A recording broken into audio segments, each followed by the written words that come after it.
Has hecho una cosa que es poco habitual dentro de, ya casi que te diría dentro del mundo de los famosos, por no decir ya de los futbolistas, ¿eh? Pero tuvo un momento que explicaste que habías sufrido una depresión. ¿Te costó mucho explicarlo? No. ¿Estuviste en tratamiento con...? Sí, estuve en tratamiento un periodo y con Inma, la psicóloga. O sea, yo, por ejemplo, siempre me acordaré, tenía consulta a lo mejor, yo que sé, a las 4 y yo, o sea, de las ganas que tenía que llegase ese momento, yo a las 4 menos cuarto ya estaba allí. La salud mental ya forma parte de la conversación global. Seguramente estamos, en general, mucho peor de lo que somos capaces de reconocer, especialmente después de la pandemia que, eso sí, y por fin, ha roto el tabú. Cada vez más voces hablan en público de su salud mental y vencen el miedo a ser estigmatizados, a recibir malas miradas. Pero, ¿cuál es la salud de la salud mental? ¿En qué manos estamos? El quinto párrafo, un podcast de Infolibre. Con Daniel Basteiro. Bienvenidas, bienvenidos al quinto párrafo, una conversación de Infolibre para quienes van más allá del titular. Soy Daniel Basteiro, el director de Infolibre, y si estás escuchando este podcast es gracias a las socias, gracias a los socios que apoyan el periodismo de investigación y los artículos en profundidad. Sobre estos temas, que no se agotan en un tuit, y también sobre cómo se investigan, voy a ir charlando más o menos cada semana con periodistas que los conocen muy a fondo, como Manuel Rico. ¿Qué tal? ¿Cómo estás? ¿Qué tal?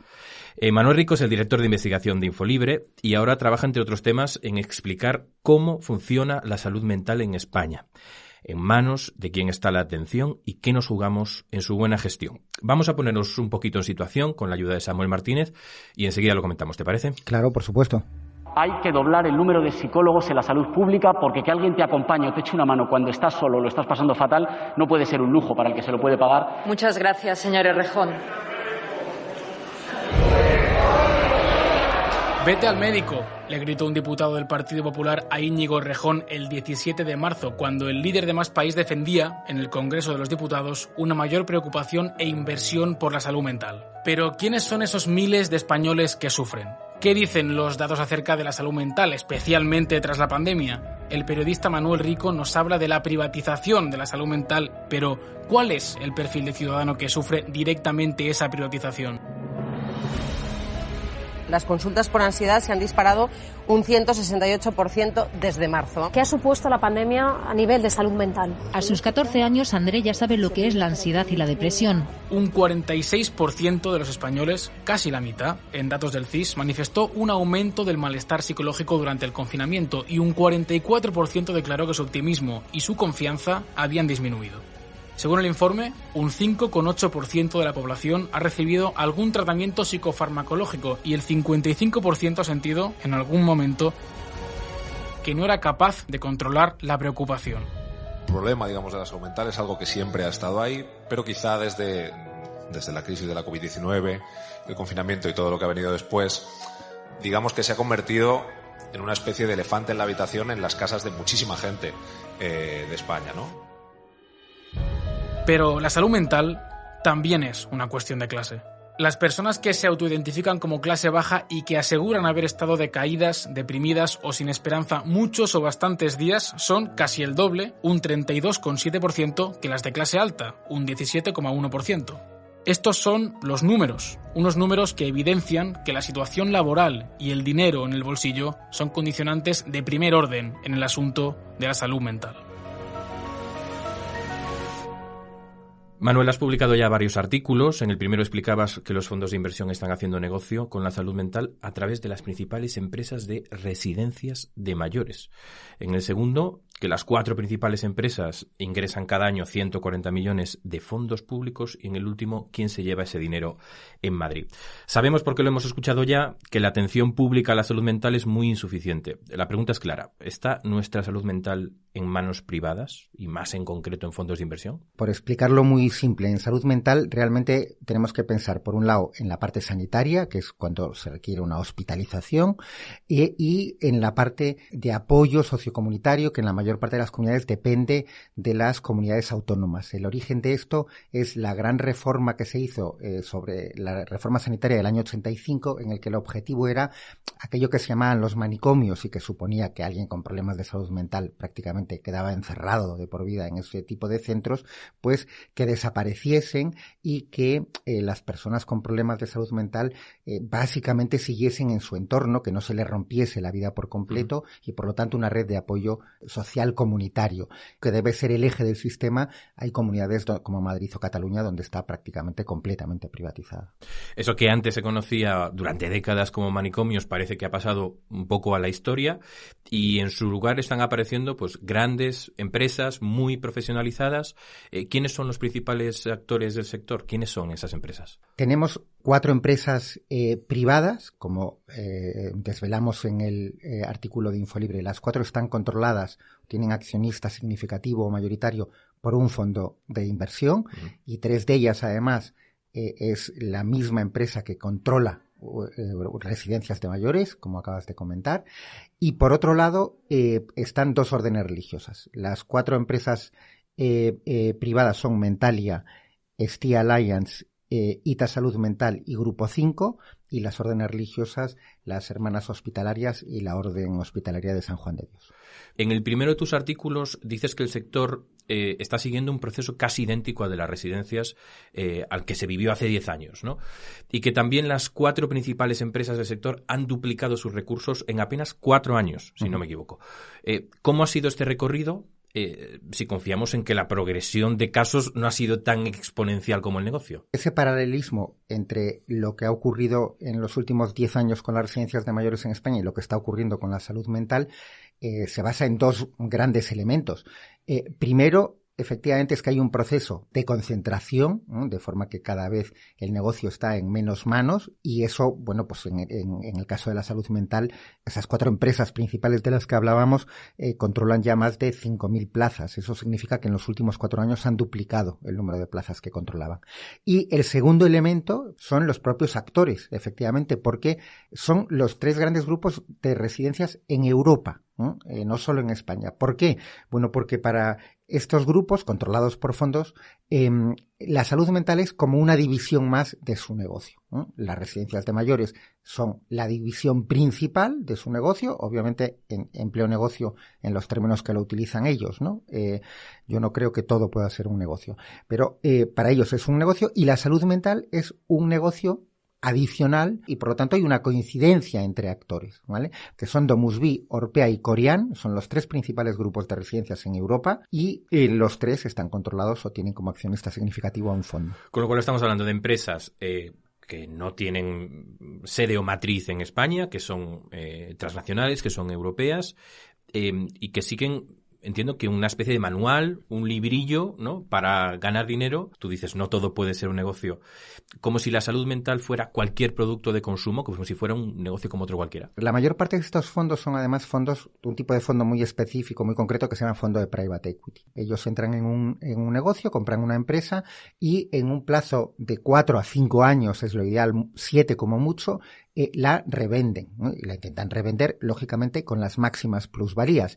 El mismo fondo invierte en una empresa de residencias, en un supermercado y en pues una casa o una empresa de comida rápida.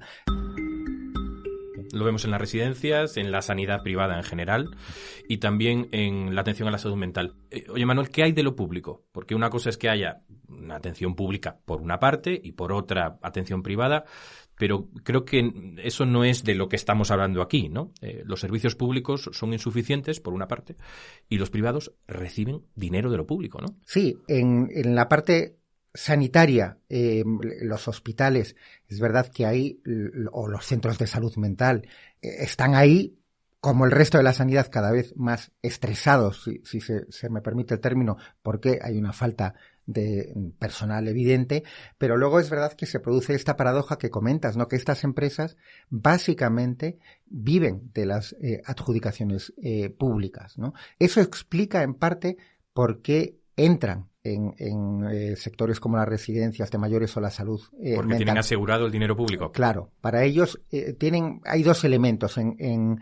Uno, que existe una financiación pública, y luego, en el caso de las residencias, porque hay siempre para ellos unos clientes, porque somos una sociedad cada vez más envejecida, y con la salud mental pasa algo también similar. Cada vez hay más personas que han tenido o tenemos algún problema de salud mental, y por lo tanto para ellos se juntan esos dos elementos. Hay dinero público y hay, en su terminología, siempre clientela, ¿no? ¿Y de cuánto dinero estamos hablando en estos fondos de inversión que controlan empresas de residencias?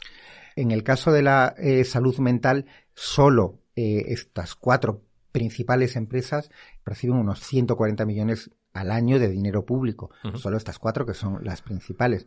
En el caso de las residencias de mayores estamos hablando a lo mejor de 2.000 millones al año, probablemente. Manuel, yo recuerdo que hace unos días me enviaste por el chat que tenemos interno del periódico un par de hojas de cálculo llenas de columnas, de filas. Bueno, yo por poco me mareo al abrirlas. Eran, en este caso, sobre Madrid, que es una de las comunidades que más presume de la externalización, de la colaboración público-privada, del éxito de ese modelo.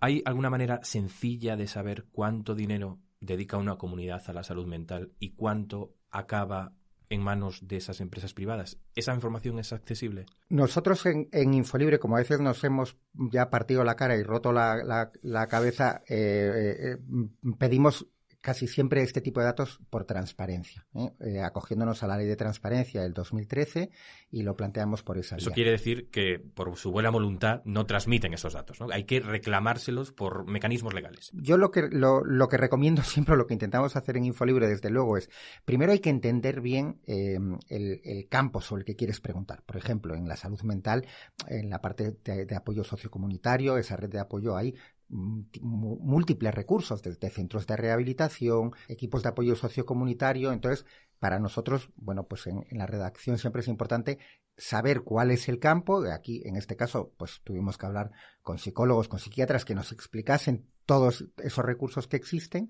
y una vez que tienes eso, plantear las preguntas a transparencia. Estamos hablando de un proceso en realidad largo, ¿no? Es decir, desde que tú empiezas a documentarte, vimos además, por ejemplo, la investigación sobre las residencias del año pasado, hasta que sabes qué preguntas hacer también, ¿no? Hasta que las haces, hasta que te devuelven las respuestas en el mejor de los casos. Estamos hablando de un trabajo bastante laborioso y que imagino que en algunos momentos tú no sabes exactamente si va a dar resultado o si vas a tener los datos que quieres, ¿no? Absolutamente. Bueno, en este caso, por poner fechas concretas, las preguntas que las hemos enviado a todas las comunidades autónomas las planteamos a principios de agosto, y bueno, pues los primeros artículos los hemos publicado en septiembre-octubre, ¿no?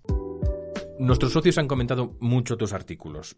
Por ejemplo, uno que se presenta como deber, leo textualmente: ¿es bueno que el cuidado de ancianos y afectados por la salud mental lo gestionen manos privadas?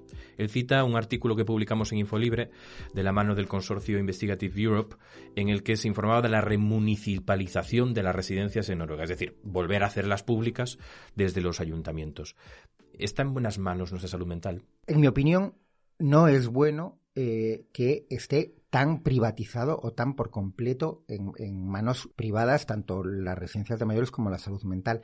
Ahora bien, que si está en manos privadas, la administración tiene la obligación de controlar, y la forma de controlar es por 3 vías: normas exigentes, que no existen, y normas exigentes por ejemplo, en personal, para garantizarnos que hay unos cuidados de mayores correctos y unos cuidados de personas con problemas de salud mental correctos. Segundo, inspecciones serias. Tercero, sanciones para aquellos que incumplan.